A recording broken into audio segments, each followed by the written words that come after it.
Em Atos capítulo 11, versículo 26, a Bíblia Sagrada nos diz: e em Antioquia foram os discípulos pela primeira vez chamados de cristãos. Uma certa vez o apóstolo Pedro, ele teve uma visão sobrenatural. Ele viu um lençol descendo do céu com todos os tipos de animais imundos.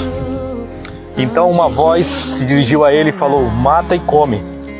E ele falou: de maneira alguma, Senhor, eu jamais comi algum tipo de animal impuro. Isso se repetiu por 3 vezes. Ao mesmo tempo, Deus enviou um anjo para falar com um centurião da corte italiana, um homem piedoso, temente a Deus, que fazia orações, jejum, que fazia esmolas e que ajudava o povo daquela época. E diz que esse anjo chegou até esse centurião e falou: você vai até Jope e manda buscar Simão Pedro. E Simão Pedro falará com você todas as palavras referentes à salvação. Ele foi e mandou buscar Simão. Quando Simão chega naquela casa, ele prega o evangelho, ele fala a respeito de Jesus. As pessoas que ali estão recebem um batismo com o Espírito Santo, são cheias de Deus, são salvas e eles são batizados.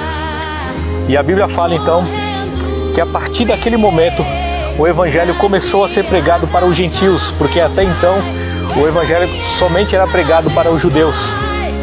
E Deus então começou a fazer uma obra extraordinária.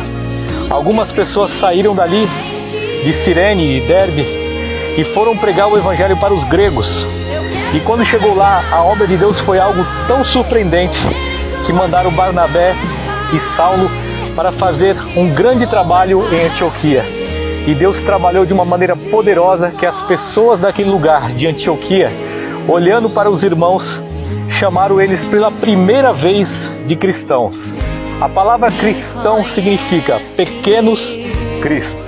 Eles se tornaram tão parecidos com Jesus que a humanidade, o povo daquela região, chamaram eles de cristãos.